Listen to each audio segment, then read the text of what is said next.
অবসানের লক্ষ্যে যথাযথ পদক্ষেপে সুপারিশ করার জন্য আলাদাভাবে একটি সংখ্যালঘু কমিশন গঠন করা হবে। কিন্তু আমরা প্রথমেই লক্ষ্য করলাম ধর্মীয় জাতিগত সংখ্যালঘুর জন্য কোনো আলাদা কমিশন গঠন করা হয়নি। পরবর্তীতে যে সকল কমিশন সমূহ গঠন করা হয়েছে সেখানেও ধর্মীয় জাতিগত সংখ্যালঘুদের মধ্য থেকে কোনো প্রতিনিধি রাখা হয়নি। এমনকি সংবিধান সংস্কার কমিশনেও কোন সংখ্যালঘু প্রতিনিধি নেই। দুর্ভাগ্যজনক হলেও সত্য, সংখ্যালঘুদের উপর চলমান বৈষম্যসমূহ নিয়ে আলোচনার জন্য কমিশনগুলো কোন সংখ্যালঘু প্রতিনিধির সাথে আলোচনা করার প্রয়োজনীয়তা অনুভব করেনি। উল্লেখ থাকে যে সংখ্যালঘু জনগোষ্ঠীর পক্ষ থেকে কমিশনে বেশ কিছু লিখিত প্রস্তাবনা পাঠানোর পরও বিষয়সমূহ নিয়ে তাদের সাথে আলোচনার প্রয়োজনীয়তা মনে করেননি। এই কর্মকাণ্ডের মধ্য দিয়ে সরকারি পরিসংখ্যান অনুযায়ী বর্তমান বাংলাদেশে 10% অধিক ধর্মীয় জাতিগত সংখ্যালঘু জনগোষ্ঠী প্রতিনিধিত্ব ও অংশীদারিত্বের বিষয়টিকে পুনঃ বিবেচনা না নিয়ে রাষ্ট্র সংস্কারের কার্যক্রম শেষ পর্যায়ে। রাজনৈতিক দলগুলো ও ইতিমধ্যে তাদের মতামত ব্যক্ত করেছেন, যা চূড়ান্ত করার প্রক্রিয়ায় রয়েছে।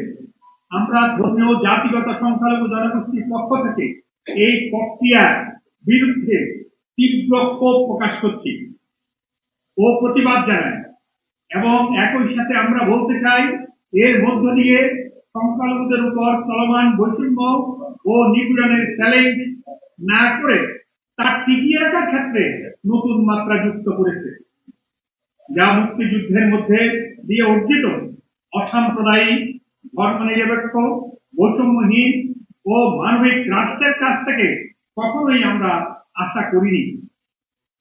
আমরা দৃঢ়ভাবে বলতে চাই, ধর্মীয় জাতিগত সংখ্যালঘুরা আজ ঐক্যবদ্ধ সাম্প্রদায়িক সহিংসতার বিরুদ্ধে অধিকার ও মর্যাদা প্রতিষ্ঠায় এবং অস্তিত্ব রক্ষায়।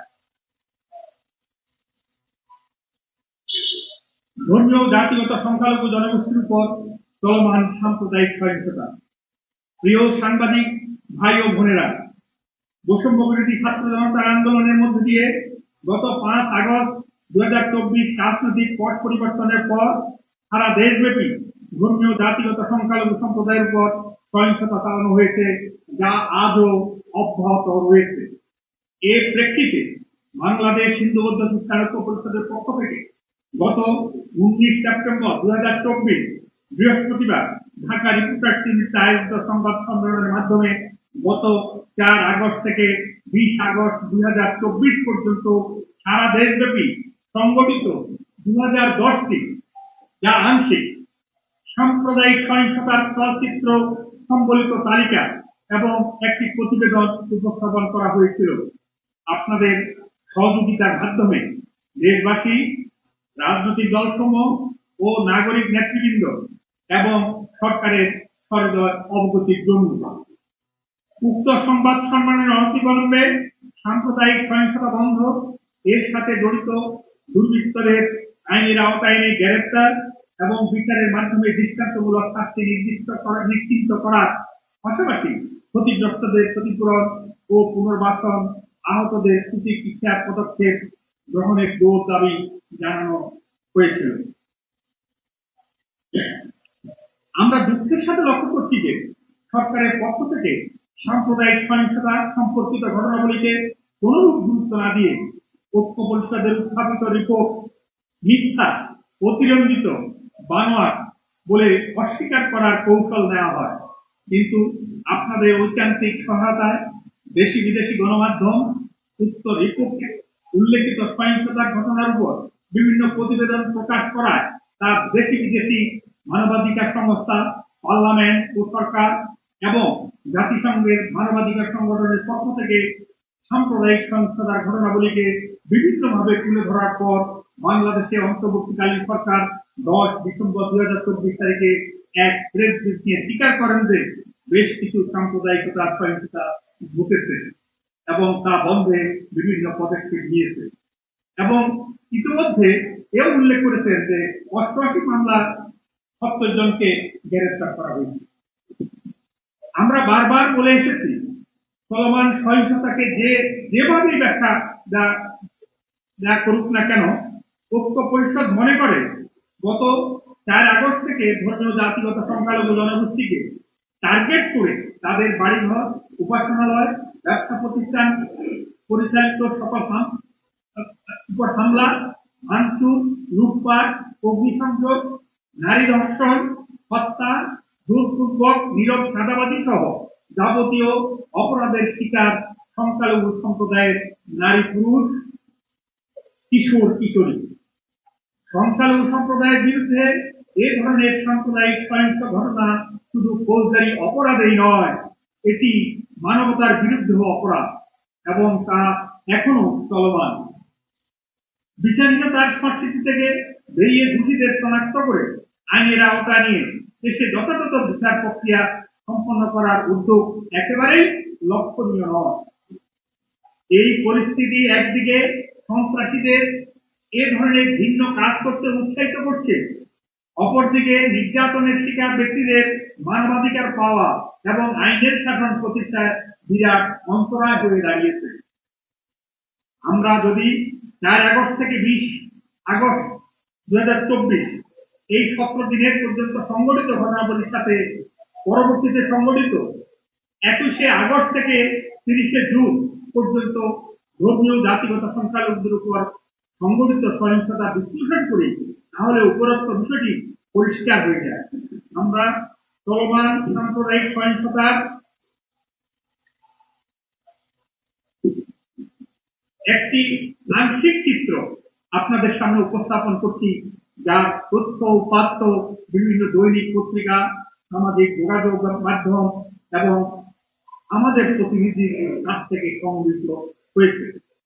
গত 21শে আগস্ট 2024 থেকে 31শে আগস্ট 2024 পর্যন্ত এই 132 দিনে দেশের বিভিন্ন অঞ্চলে, বিশেষ করে গ্রামীণ পর্যায়ে মোট 174টি সাম্প্রদায়িক সহিংসতার ঘটনা ঘটেছে, যার মধ্যে এমন সহিংসতার ঘটনা রয়েছে যেখানে একটি ঘটনায় একাধিক পরিবার আক্রান্ত ও ক্ষতিগ্রস্ত হয়েছে। এখানে একটি চিত্র রয়েছে, এটি 174টি ঘটনা, যেটি ডিসেম্বর পর্যন্ত। এখানে হত্যা 23টি, নারী নির্যাতন দর্শন 9টি, উপাসনায় হামলা 64টি, কথিত ধর্ম অবমাননার অভিযোগে গ্রেফতার নির্যাতন 15টি, বাড়িঘর, ব্যবসা প্রতিষ্ঠানে হামলা, ভাঙচুর, লুটপাট, অগ্নিসংযোগ 38টি, জোরপূর্বক বাড়িঘর, জমি, ব্যবসা প্রতিষ্ঠান দখল 25টি। অত্যন্ত দুঃখের সাথে উপস্থাপন করছি যে এই যে বর্তমান বৎসরে জানুয়ারি 2025 থেকে 30 জুন, এই গত 30শে জুন 25 পর্যন্ত এই 6 মাসে পত্র পত্রিকা ও যোগাযোগের মাধ্যমে প্রকাশিত সাম্প্রদায়িক সহিংসতার ঘটনা 258টি। 174টির পরে আবার এই 6 মাসে 258টি ঘটনা ঘটছে। এর ভিতরে হত্যা 27টি, নারী নির্যাতন দর্শন 20টি, উপাসনায় হামলা, ভাঙচুর, লুটপাট, অগ্নিসংযোগ 59টি, কথিত ধর্মমাননার অভিযোগে গ্রেফতার নির্যাতন 21টি, বাড়িঘর, ব্যবসা প্রতিষ্ঠানে হামলা, ভাঙচুর, লুটপাট, অগ্নিসংযোগ 87টি, জোরপূর্বক বাড়িঘর, জমি ও ব্যবসা প্রতিষ্ঠান দখল 12টি, শারীরিক নির্যাতন ও জোরপূর্বক পদত্যাগ, চাকরি থেকে পদত্যাগ 4টি, আদিবাসীদের উপর হামলা ও নির্যাতন 12টি, ধর্মীয় আচার অনুষ্ঠানে বাধা, অপহরণ ও বিবিধ 16টি, এই মোট 258। গত বছর 2024 সালে সরকারের পট পরিবর্তনের পরিপ্রেক্ষিতে এদেশের ধর্মীয় জাতিগত সংখ্যালঘু ও আদিবাসী সম্প্রদায়ের উপর নতুন করে সাম্প্রদায়িক সহিংসতার বর্বরতা নেমে আসে। এ ধরনের বর্বরতা অদ্যাবধি চলমান রয়েছে। গত 4 আগস্ট 2024 থেকে 31শে ডিসেম্বর 2024 পর্যন্ত 149 দিনে মোট সংঘটিত সহিংসতার ঘটনা 2184টি ছিল, যেটি 2010 এবং 174। পরবর্তীতে বর্তমান বছরের জানুয়ারি মাস থেকে 30শে জুন 2025 পর্যন্ত 181 দিনে মোট সাম্প্রদায়িক সহিংসতার ঘটনা 258টি, অর্থাৎ 4 আগস্ট 2024 থেকে এই 30 জুন 2025 পর্যন্ত 330 দিনে মোট 2742টি সহিংসতার ঘটনা ঘটেছে। এই তথ্য উপাত্ত বিশ্লেষণ করলে দেখা যায় গত 21 আগস্ট 2024 থেকে 30 জুন 2025 পর্যন্ত 50 জন সংখ্যালঘু হত্যার শিকার হয়েছে এবং 29 জন নারী, বিশেষ করে কিশোরীরা ধর্ষণ ও গণধর্ষণের শিকার হয়েছে। যেসব নারী ধর্ষণ ও গণধর্ষণের শিকার হয়েছেন তাদের পরিবারের প্রায় সকলেই আজ ভিটে মাটি ছাড়া, যা ধর্মীয় জাতীয়তা সংখ্যালঘুদের মধ্যে ভীষণ ভীতির সঞ্চার করেছে এবং অনেক শিক্ষার্থী শিক্ষা প্রতিষ্ঠানে যাওয়া বন্ধ করে দিতে বাধ্য হয়েছে। উদাহরণ হিসেবে উল্লেখ করতে চাই, যশোরের অবনগর উপজেলায় দহর মসুহাটি গ্রামে 20টি সংখ্যালঘু পরিবারের সর্বত্র লুটপাটের পর বাড়িঘর বস্তুভূত করে দেওয়া, যা অতি সম্প্রতি আপনারা পত্রিকার মাধ্যমে জেনেছেন। কুমিল্লার মুরাদনগরে সংখ্যালঘু মহিলাকে ধর্ষণ করে তার ভিডিও চিত্র সামাজিক মাধ্যমে ছেড়ে দেওয়া। ঢাকার খিলক্ষেতে বিনা নোটিশে সরকারি বুলডোজার দিয়ে বিভিন্ন দেবদেবীর প্রতিমা সহ মন্দির গুড়িয়ে দেওয়া। লালমনিরহাটে সেলুন ব্যবসায়ী বাবা পরেশচন্দ্র শীল ও ছেলে বিষ্ণুচন্দ্র শীলকে কথিত ধর্ম অবমাননার মিথ্যা অভিযোগ এনে গণপিটুনি ও পুলিশের নিকট সোপর্দ। চট্টগ্রাম বিশ্ববিদ্যালয়ের সংস্কৃতি বিভাগের শিক্ষক ডক্টর কুশল বরণ চক্রবর্তীকে উপাচার্য সহ অন্যান্য শিক্ষকদের সম্মুখে মব সৃষ্টির মাধ্যমে হেনস্থা করে পদোন্নতি রুখে দেওয়া। সম্মিলিত সনাতনী জাগরণ জোটের মুখপাত্র চিন্ময় কৃষ্ণ ব্রহ্মচারী জামিন বাতিল করে কথিত মামলায় পুনরায় তাকে কারাগারে প্রেরণ করা, যা চলমান সাম্প্রদায়িকতার জ্বলন্ত উদাহরণ। সাম্প্রদায়িক সহিংসতা নারী পুরুষ কিশোর কিশোরী নির্বিশেষে দৈহিক ও মানসিক নির্যাতনের শিকার হয়েছে। সারা বিশ্বব্যাপী চলমান ঘটনায় বাংলাদেশের আপামর সংখ্যালঘু সম্প্রদায় ক্রমার মধ্যে দিনাতিপাত করছে।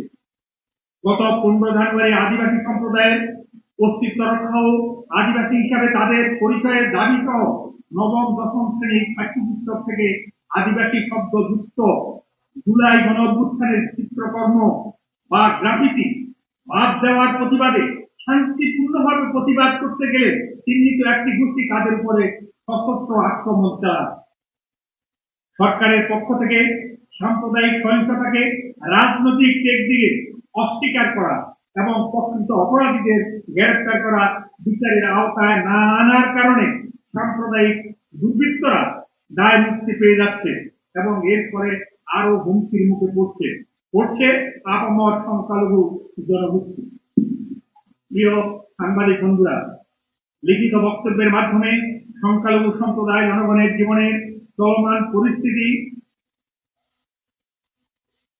ও তাদের আকাঙ্ক্ষা সহ আপনাদের মাধ্যমে দেশবাসী, সকল রাজনৈতিক দল ও নাগরিক সমাজের নেতৃবৃন্দ এবং বর্তমান সরকারের কাছে তুলে ধরতে সচেষ্ট হয়েছে। আমরা বিশ্বাস করি অন্তর্বর্তীকালীন সরকার এ ব্যাপারে প্রয়োজনীয় কার্যকরী পদক্ষেপ গ্রহণ করবেন।